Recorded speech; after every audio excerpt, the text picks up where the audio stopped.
Astaghfirullahaladzim. Astaghfirullahaladzim. Alladzi la ilaha illa huwal hayyul qayyum wa atubu ilaih. Taubatan abdil zalimin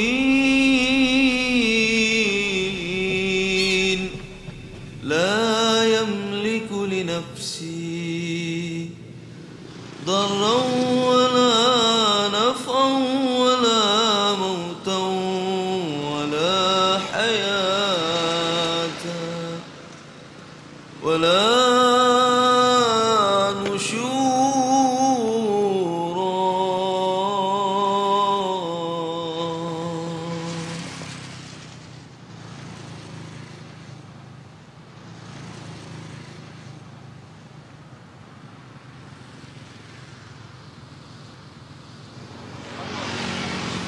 The tsunami happened on Sunday morning, and then I think we felt a very hard earthquake at the time, and then I still on the bed, of course, in the early morning, and then my friend said, "Wow, this is an earthquake, Pastor." And then my friend who was out of the house saw to the sea, and he screamed, "Pastor, the water is coming, water are coming." Jadi suami lun Honda untuk menyelamatkan, tapi hanya sempat kawai mempoi ba di ke rumah ba gut diputai hitam lu di lempung aju ke ngane. Lun matian hamil seminggu lah nanti pun hamil. Lempung daerah Unida. Lun nyak pelung daerah Unida hanya sempat li kalon manyang tat. Hanya tu metel poi lagi kiamat kecil lah. Nak lu kalau cuma meraung-raung Allah Akbar, Allah Akbar mengucap-ngucap udah. We really felt that it's the end of the world. Astaghfirullahaladzim. Astaghfirullahaladzim. As an ordinary human being, we don't know what is the plan of Allah, but we believe that any decision of Allah will bring us to be better. The same like maybe it's happened in the conflict as well. By tsunami come, in the one side we feel pain because too many victims, but the other side, again we get it. I think no one hope. We also do not hope to get this big disaster, but we fully believe any decision of Allah will bring us into the, like I said, ada hikmahnya, ya. Ya. Astaghfirullahaladzim. Alladzi la ilaha illa huwal hayyul qayyum wa atubu ilaih.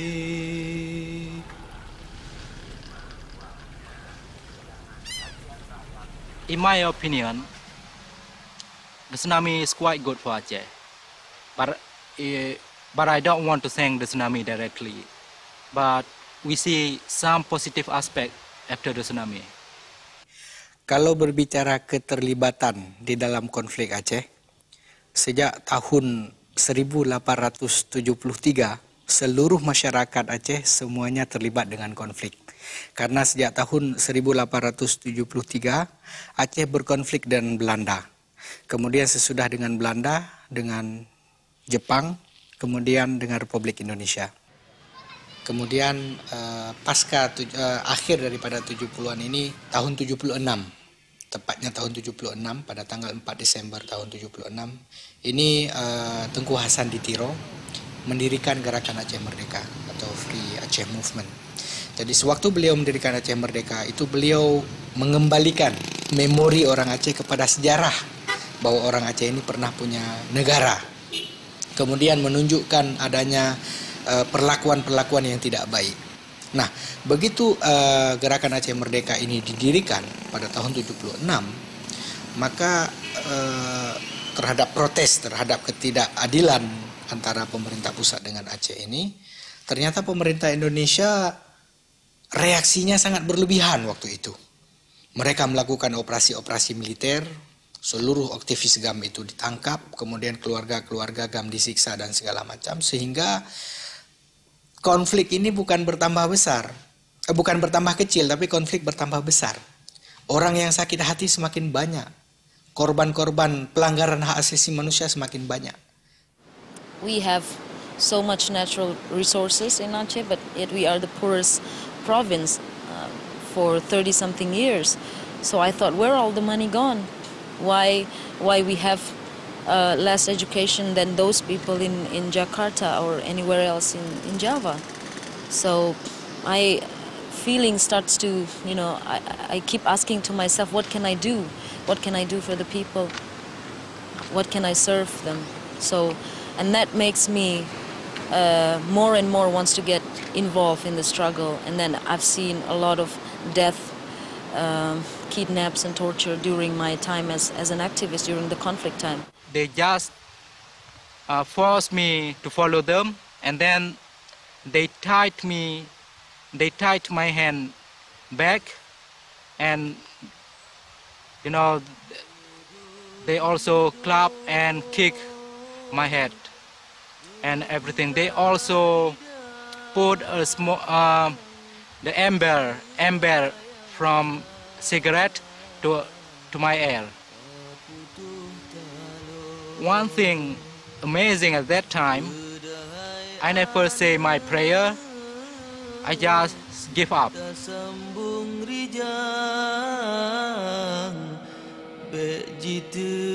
Conflict was very, very difficult situation.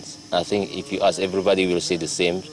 That's what we want really, really away from the conflict, because it affected for all of our activity. Even sometimes it's break our culture as well.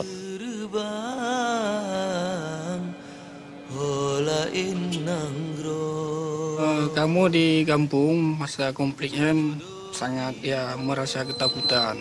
Yang pertama, ketakutan dalam arti hana tuso musuh-musuh yang datang untuk misalnya acok, menculik, kan malam-malamnya tak dengar su bom, su kontak senjata, yang kamu belum dalam rumah, muncul dalam rumah masing-masing.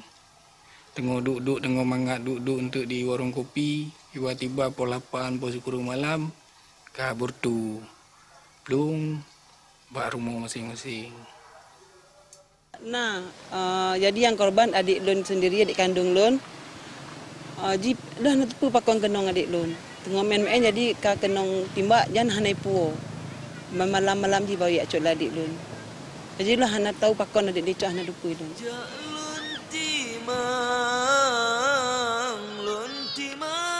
Nothing is good when you are an exiled, Sometimes you have to sacrifice. I left my son.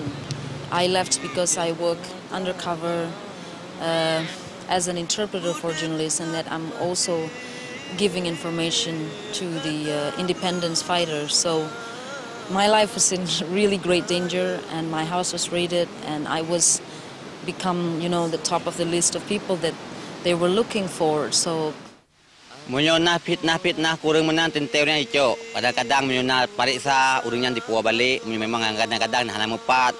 Tapi hana nampak je yang coknya so hanya penampak. Yang cok pukul militer, pukul di antara GAM hana nampak. Hana musuh cok OTK. Keadaan bapak long sampono hana mepat dan mak long jino pi kurang sehat. Na keluarga saboh adik yang habis humu cok malam hana musuh cok ipuah banyak menteng. Ikubah ke rumah. Hana lon rupu pokok yang pokok cuma urus hari-hari jak sekolah. Wo sekolah rumah. Malamnya di rumah tengah tok rengak jemput, ya cok rumah yang cok so hanam so. 2 jam kemudian ipu balik, ikubah banyak ke rumah. as you know, as a Muslim, we believe that God hope the people should be care each other, we be together, not into the dispute, not into in the conflict. It's God doesn't like it. Hudip ngan mati gata bemenang raya ngan iman aso syuruga raya ngan iman aso syuruga.